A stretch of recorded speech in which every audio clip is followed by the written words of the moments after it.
ये एपिसोड पूरे सीजन का सबसे बड़ा गेम चेंजर है। अगर 145 में बिल्डअप था तो 146 में सीधा बम फटा है।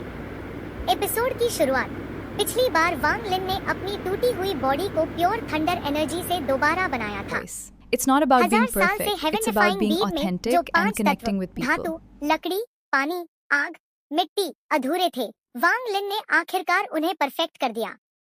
जैसे ही पांचों तत्व परफेक्ट हुए, वो छोटी सी मोती जैसी बीड कांपने लगी। तभी आसमान फटता है और एक विशाल बैंगनी गेट प्रकट होता है। पूरा आसमान बैंगनी रोशनी से भर जाता है। ये कोई साधारण पोर्टल नहीं है, ये है बीड का असली रूप, उसका दाओ रियल्म। वांग लिन एक सेकंड भी नहीं सोचता और उसके अंदर चला जाता है। गेट के अंदर का सच, थर्ड स्टेप का दर्शन। गेट के अंदर ना समय है ना जगह।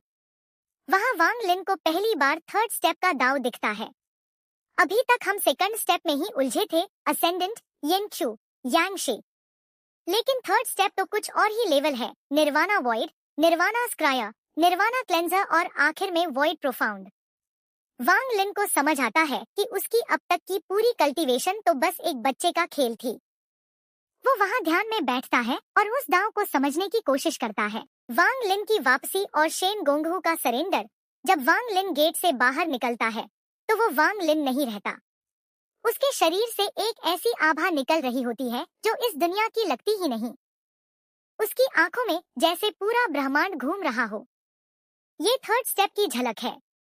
बाहर थंडर सेलेस्टियल टेंपल का दूत शेन गोंगहू खड़ा था। वो खुद सेकंड स्टेप का टॉप कल्टीवेटर है, बहुत घमंडी। लेकिन वांग लिन की ये आभा महसूस करते ही उसका घमंड चूर चूर हो जाता है। वो थर-थर कांपने लगता है और सीधा घुटनों पर गिर जाता है। वो चिल्लाता है, मालिक, मुझे अपना फॉलोअर बना लीजिए। सोचो, वही आदमी जो कुछ देर पहले वांग लिन को ऑर्डर दे रहा था, आज उसका गुलाम बनने के लिए भीख मांग रहा है। यही है वांग लिन का खौफ। सबसे बड़ा ट्विस्ट, फेंगजुन की एंट्री। तभी बंद होते हुए गेट के अंदर एक परछाई दिखती है। एक आदमी सफेद कपड़ों में, हाथ पीछे बांधे हुए, चेहरे पर कोई भाव नहीं। उसकी आंखें जैसे हजारों दुनिया देख चुकी हों। ये है फेंगजुन, हेवन डिफाइंग बीड का पिछला मालिक। और उसकी कल्टीवेशन सुनकर आपके होश उड़ जाएंगे। थर्ड स्टेप की आखिरी stage, let void profound peak. मतलब इस ब्रह्मांड के सबसे ताकतवर लोगों में से एक। उसने सिर्फ एक नजर वांग लिन पर डाली, बस एक नजर। और वांग लिन, जिसे मौत से भी डर नहीं लगता, जिसने यमराज को भी धोखा दिया है, उसकी आत्मा तक कांप गई।